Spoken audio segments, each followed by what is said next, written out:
Assalamualaikum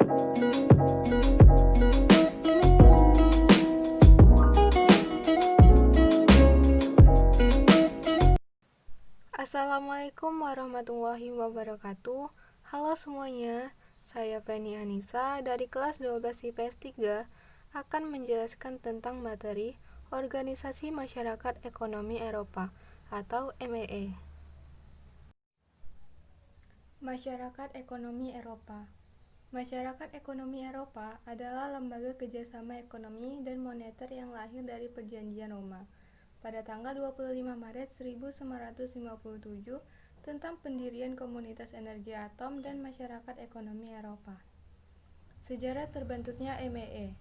Lembaga-lembaga tersebut pada tanggal 1 Juli 1967 bergabung menjadi satu organisasi, yaitu Masyarakat Eropa, dan kemudian pada tahun 1953 menjadi Uni Eropa.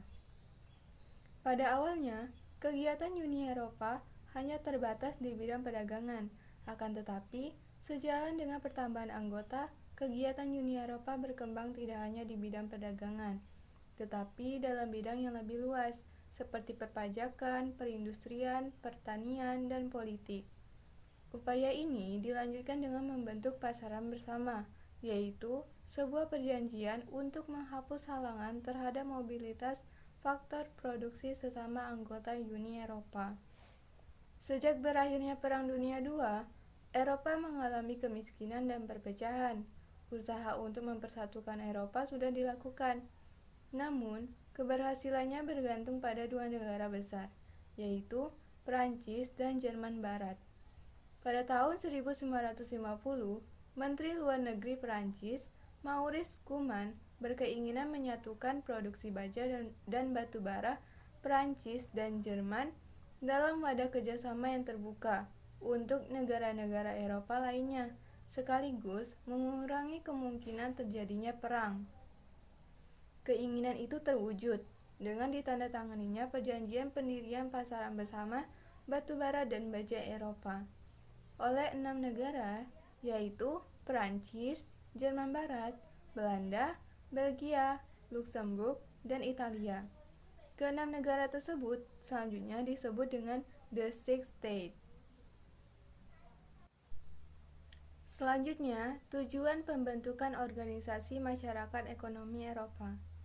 Masyarakat Ekonomi Eropa menegaskan tujuannya antara lain: 1. Integrasi Eropa dengan cara menjalin kerjasama ekonomi, memperbaiki taraf hidup, dan memperluas lapangan kerja. 2. Memajukan perdagangan dan menjamin adanya persaingan bebas serta keseimbangan perdagangan antar negara anggota. 3. Menghapuskan semua rintangan yang menghambat lajunya perdagangan internasional. 4. Meluaskan hubungan dengan negara-negara selain anggota Masyarakat Ekonomi Eropa. Untuk mewujudkan tujuannya, MEE membentuk pasar bersama Eropa, keseragaman tarif, dan kebebasan bergerak dalam hal buruh, barang, serta modal. Selanjutnya, struktur organisasi Masyarakat Ekonomi Eropa. Organisasi MEE memiliki struktur organisasi sebagai berikut. 1. Majelis Umum atau Dewan Eropa. Keanggotaan Majelis Umum MEE berjumlah 142 orang yang dipilih oleh parlemen negara anggota. Tugasnya memberikan nasihat dan mengajukan usul kepada Dewan Menteri dan kepada Komisi tentang langkah-langkah kebijakan yang diambil, serta mengawasi pekerjaan Badan Pengurus Harian atau Komisi MEE serta meminta pertanggungjawabannya. 2. Dewan Menteri. Dewan Menteri MEE mempunyai kekuasaan tertinggi untuk merencanakan dan memberikan keputusan kebijakan yang diambil. Keanggotaannya terdiri atas Menteri Luar Negeri negara-negara anggota. Tugasnya menjamin terlaksananya kerjasama ekonomi negara anggota dan mempunyai kekuasaan membuat suatu peraturan organisasi. Ketuanya dipilih secara bergilir menurut abjad negara anggota dan memegang jabatan selama 6 tahun. 3. Badan Pengurus Harian atau Komisi. Keanggotaan Badan Pengurus Harian atau Komisi MEE terdiri atas 9 anggota yang dipilih berdasarkan kemampuannya secara umum dengan masa jabatan 4 tahun. Komisi berperan sebagai pemegang kekuasaan eksekutif dan badan pelaksana MEE. Di samping itu, komisi juga mengamati dan mengawasi keputusan MEE, memperhatikan saran-saran baru, serta memberikan usul dan kritik kepada sidang MEE dalam segala bidang. Hasil kerjanya dilaporkan setiap tahun kepada Majelis Umum. 4. Mahkamah Peradilan.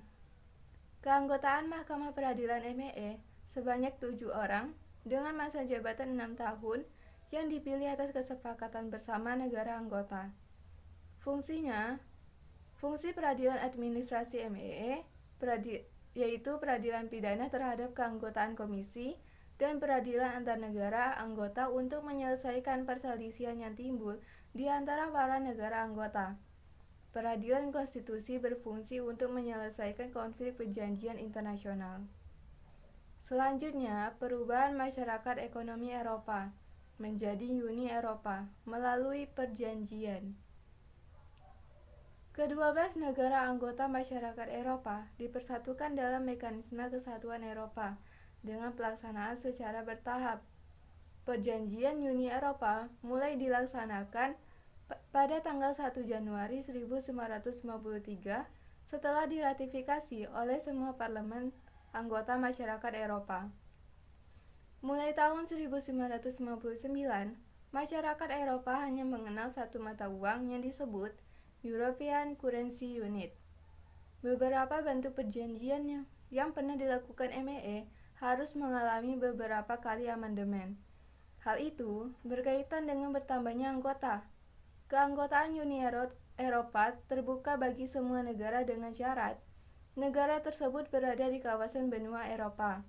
Negara tersebut harus menerapkan prinsip-prinsip demokrasi, penegakan hukum, menghormati hak asasi manusia, dan bersedia menjalankan segala peraturan perundang-undangan Eropa.